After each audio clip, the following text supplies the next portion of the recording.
What is good, everybody? Hello, hello, hello.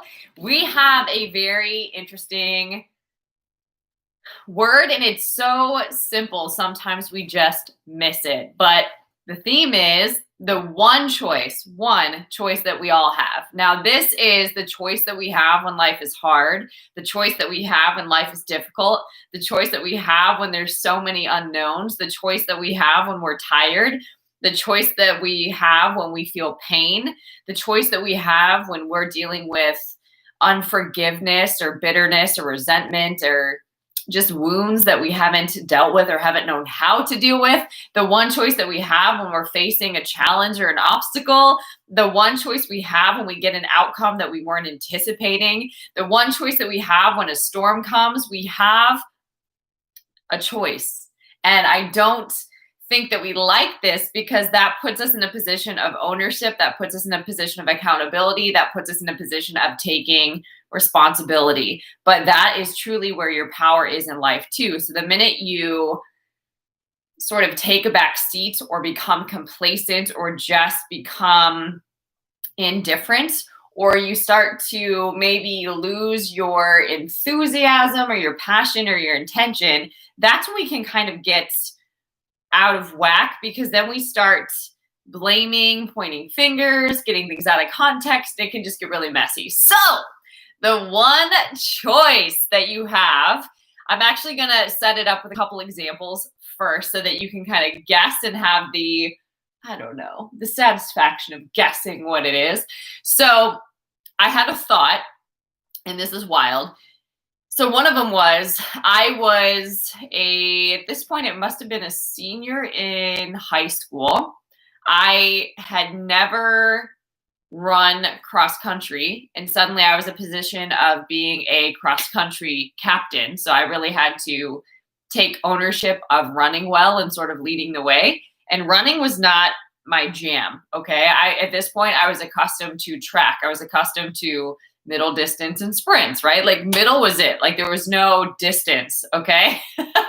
So the thought of facing that was huge. This was also, I don't know how or if this is common, but there was so much pressure or buildup around senior year of high school. That was the year that I was going to go to state for gymnastics. That was the year that I was going to hit my best times and get the best outcomes in track. That was the year that I was going to kill it apparently in cross country too. To be honest, I don't even know how that came about. If there was just a need, and I don't know how that happened.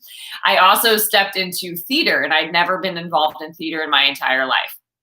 So apparently that was the year that I was going to take on everything that maybe I hadn't been able to do, or I had worked it in such a way that my academic workload was less so that I could invest more in those things, because I was tying my success, particularly in track, to college. I really wanted to go to college on scholarship.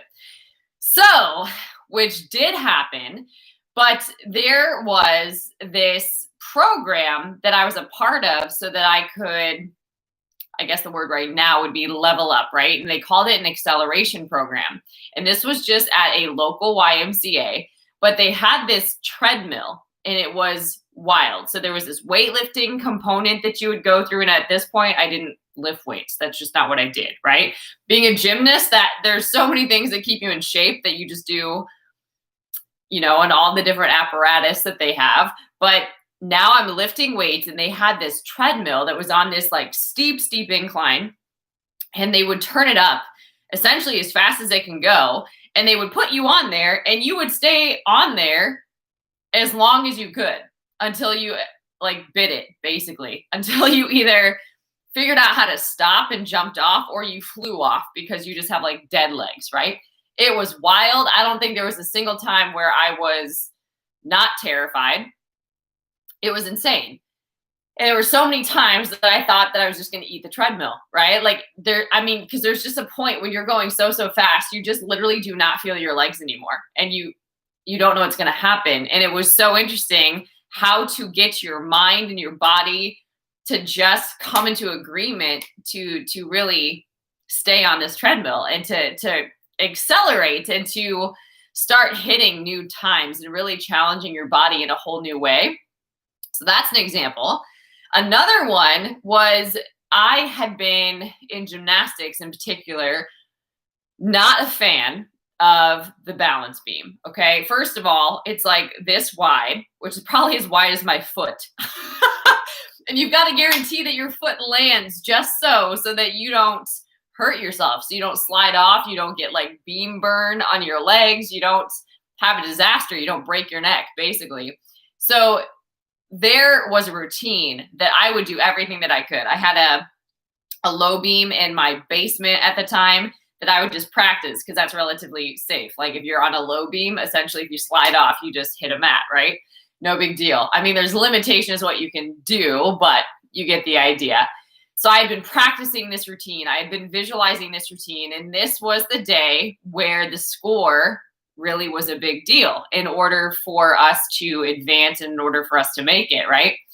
And this was a home competition, and this is also in high school.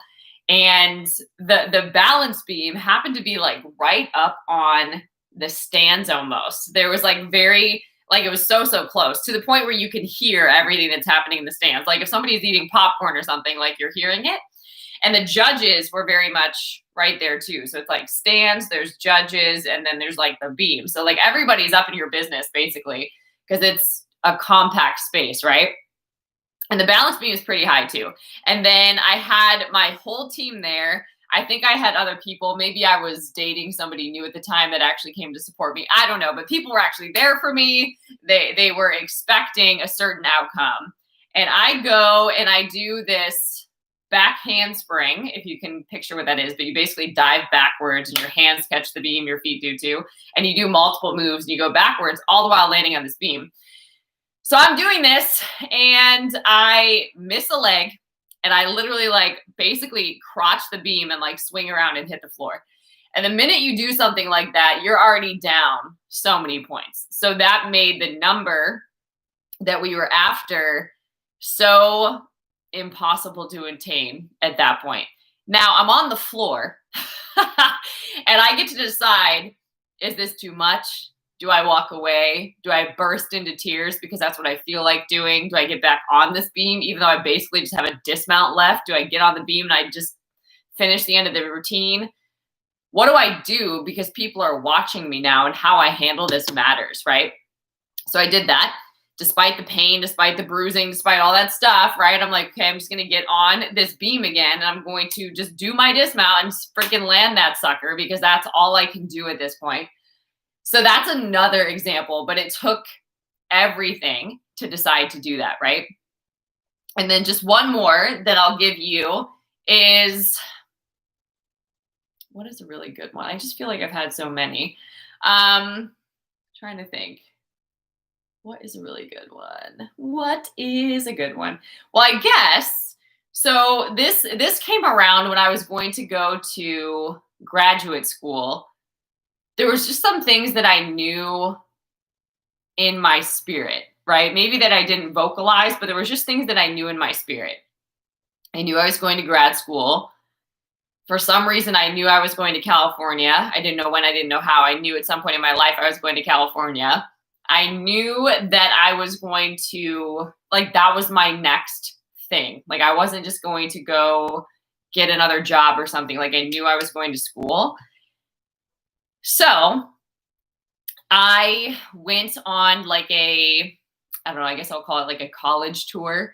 And I went to all these colleges. I went all over the West Coast. I drove to these different, graduate schools. And the one that really impacted me the most happened to be in Boston. And it was like this media arts program. And I was so amped about that because that was the original intention. I really believed. My undergrad was in journalism, economics management, and Spanish, right? Those are my majors. So I knew that I loved communication. I loved the history of journalism in the sense that it was about informing the public good, but all my experiences of journalism were not that. But I knew that there was something powerful about the media. I knew that there was still so much that I had to learn. I knew that freaked me out. And I knew that I was called to it, right? I didn't know any of those details, but long story short, I didn't get in, and that's not what I anticipated or planned. But I still knew that I was going to go to grad school. I knew this. So I didn't keep all my eggs in one basket, which is what a lot of people do. Although like that didn't happen, I'm like, okay, well, if it's not media arts, then what is it, right? And so I started looking at communication programs, and what kept coming up was film production. Now, I didn't own a Mac. I didn't own a camera. I didn't know anything about film, okay? But I was like, I'm going to write a killer essay and submit it to all the places that's pretty much all you need to get there. And literally, I had a deadline date before I would just have to give up on the whole grad school concept, despite what I knew, and just suck it up and go get a job, right? I just had like a little window of opportunity to have finished college between going, because I was going to go direct, right? So I had a little window of time before all of those offers would be sent, before I knew that I was going to do this or not. And the day, like literally the day, probably like 5:30 or 6 p.m., the day that I was going to start looking for jobs was the day that I got an acceptance letter to the grad school that I ended up going to. And it was like, we're so sorry. We don't know how this got left on our desk, but you were accepted. This should have come out weeks ago. Can you be here next week? It was wild. And sure enough, it was in California. And it was probably one of the best decisions that I made in my life. But the getting there was such a process or a journey. And I also had to be open and willing to stepping into something totally different, beyond my comfort zone, for sure. So these examples and what I'm sharing are examples of persevering, right? Whether the obstacle was stretching myself to the max, as in the first example, am I going to persevere through this season? Because I know it's not permanent. And I know that the money that I will use to go to college is going to come from this kind of performance. Like I knew that. Okay. So am I going to persevere, or the minute it gets hard, am I just going to eat the treadmill, right? Like, what am I going to do? Am I going to be above that? Am I going to persist this discomfort that I feel in my body, or this fear that's very valid? Am I going to resist that and persevere through this? Or even with gymnastics, I was also a captain in gymnastics. So despite my pain, despite my disappointment, despite my frustration, right, and embarrassment, am I going to get back up there and finish this strong, and also not let that deter not only that day, but beyond, right? Like, am I going to let that set me out? Am I going to let that make me hate that and resist that and continue to have self-fulfilling prophecies of missing the mark? Am I going to do that? Or am I going to write a new story despite what that was? Like, it was an opportunity to persevere, right? Or with school, right? Getting denials never feels good, especially if you're a high achiever, perfectionist, or any of those things, right? Or having to accept that it's going to be completely different than you thought or imagined, but have elements of what you knew, right? Like, I knew I was going, and I knew that California was going to happen in my life. I just didn't know it was going to be through grad school. I had no idea. And that was for years, right? Or it took a lot of disappointment in journalism to understand that, yes, media is still what you've been being groomed in and trained in, but this is going to be very necessary for where you are going. You're going to need to learn all of this and get exposed to all of this, and be willing to experience all of this new information and really apply it. Okay. So being able to persevere that discomfort, the unknowns, the complete lack, sort of. So like, when your life doesn't look anything like what you know, you've got to persevere. You've got to trust. You've got to have faith, right? So those are all stories of perseverance. And so, for a lack of a better way, aside from my examples, I'll give you a definition of what that word is. And I think scripture puts it best, which I'll get there too. So perseverance is persistence in doing something despite difficulty or delay in achieving success. Okay. Let me see if there's anything else that it says.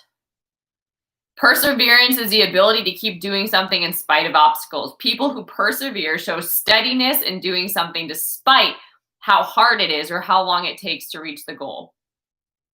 It means to persist in anything undertaken, maintain a purpose in spite of difficulty, obstacles, or discouragements, continue steadfastly, persist. An example is sticking to a plan. Dun, dun, dun. And then the verse that I have for you to really lock this in, one of my faves is James 1:12. Blessed is the man who remains steadfast under trial, for when he has stood the test, he will receive the crown of life, which God has promised to those who love him. Galatians 6:9. And let us not grow weary of doing good, for in due season we will reap if we do not faint. Okay?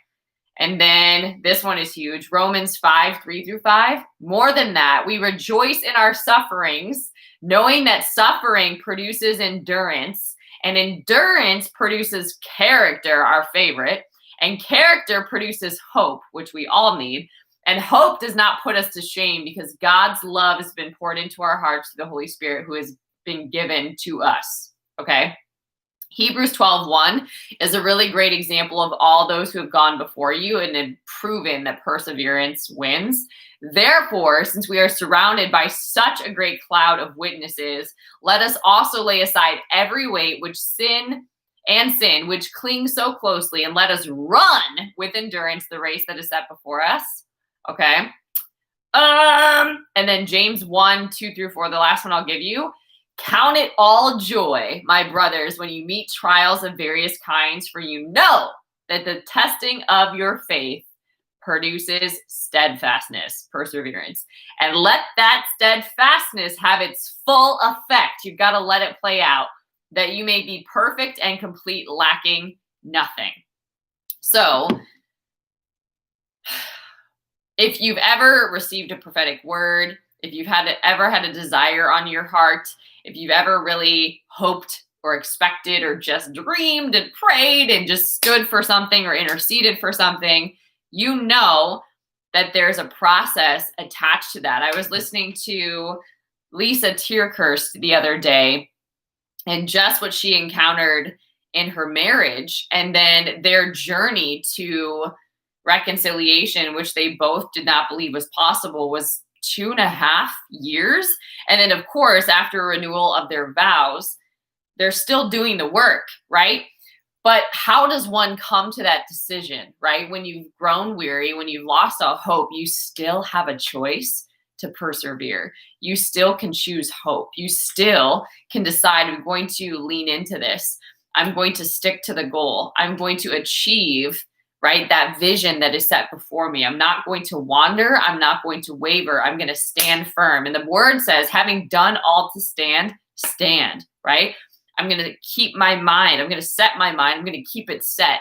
I'm going to press in, right? Like I'm not going to let myself be manipulated or distracted or crushed, right? Because I know that's the plan of the enemy. I know that he comes to kill, steal, and destroy. So I'm not going to be surprised. I'm not going to be overcome, but I'm going to choose to persevere. And so I share those stories not as like a tap on my back, but as a example. So for another example, those that persevere have a track record of that, right? But they also have wild rates of success, whether that's financial, relational, personal, business-wise. They succeed because those stories of perseverance, particularly early on in your life, so see that, like mine your life for stories of that.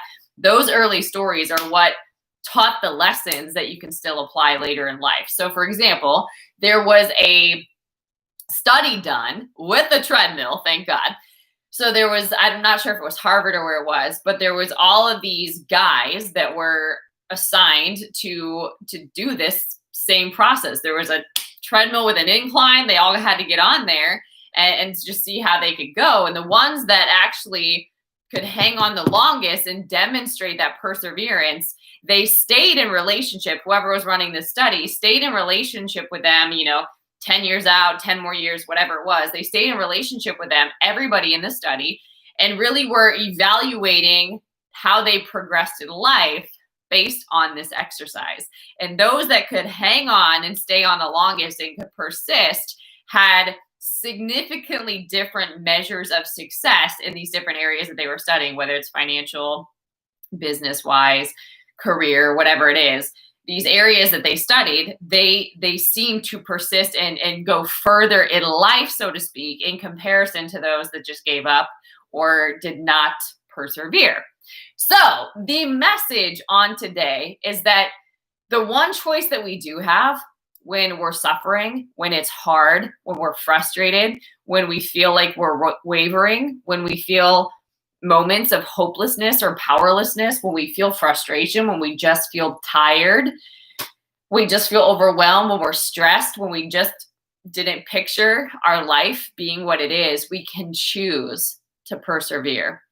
We can choose to cling to the words. Those words from James are so, so strong about, I'm trusting that I'm on the right path. I'm trusting the word that God gave me. I am trusting the vision that's been laid before me, that's been set before me. I'm going to keep the path, right? I'm going to keep taking steps. I'm going to lean in. I'm going to embrace this process. I'm going to acknowledge that this is producing endurance, that this is producing character, that this is teaching me something, right? And that it's not permanent, and I'm not going to miss my lesson. I'm going to choose to persevere through the uncomfortable emotions, through embarrassment, through fear, through moments of anxiety, through confrontations that are uncomfortable, whatever it is. I'm going to choose to persevere because I know whose I am, who I am, and where I'm going, right? And even when I don't know where I'm going, I can trust the one who does. And maybe that's where I get the strength to persevere. So that's something to keep in mind too. But the choice, right? Regardless of who you say your source is and where your power comes from, the choice that we have is to assert our will to persevere. We get to choose to apply that will. So for example, if you are on a weight loss journey, you can feel like, oh, I'm just not feeling it today. I'm going to take the day off. And you could say, oh, well, I know that that's my old pattern and I'm not going to do that. I'm going to persevere. I'm going to move through these excuses that I've been so accustomed to. And even if it's 30 minutes, I'm going to get on a treadmill. I'm going to lift some weights and I'm going to be proud of myself for persevering through that comfort zone and breaking through that and no longer accepting limitation as my standard. With me? So this, just to distinguish, this is not necessarily choosing suffering that is bad for you, but it's sacrificing for the things that are in the longer term that are good for you, right? It is good to have a healthy weight for my body so that I can avoid all of the complications that come from being overweight. With me? It is good to constantly be applying my mind and renewing my mind every day so that I can keep it set on focused on what is productive and not be consumed by everything that is set to discourage me and to break me down, right? It is important that I invest in relationships because I need that, literally, to survive. We need relationships, right? So hopefully this message is helpful, but I just want to hold up for you on today that the one choice that we all have, no matter where you find yourself in this season, is to persevere. So I believe that this message is for somebody. It is a relevant word. And the reminder is keep going, keep showing up, persevere. This is not permanent and you are going to a good place. How do I know that? Because God promises to give us a future and a hope. His plans are not for evil. So he leads us from strength to strength and from glory to glory. So he's taking you to a better and better place, right? But we've got to embrace the process that takes us to the promise. All right.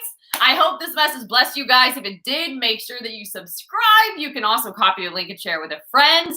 And there is a new course called U 2.0 over on julianapage.com. You are going to want to check that out if you are into doing all of this accountability work. and very intentional about the destiny and the call that is on your life. So go check that out.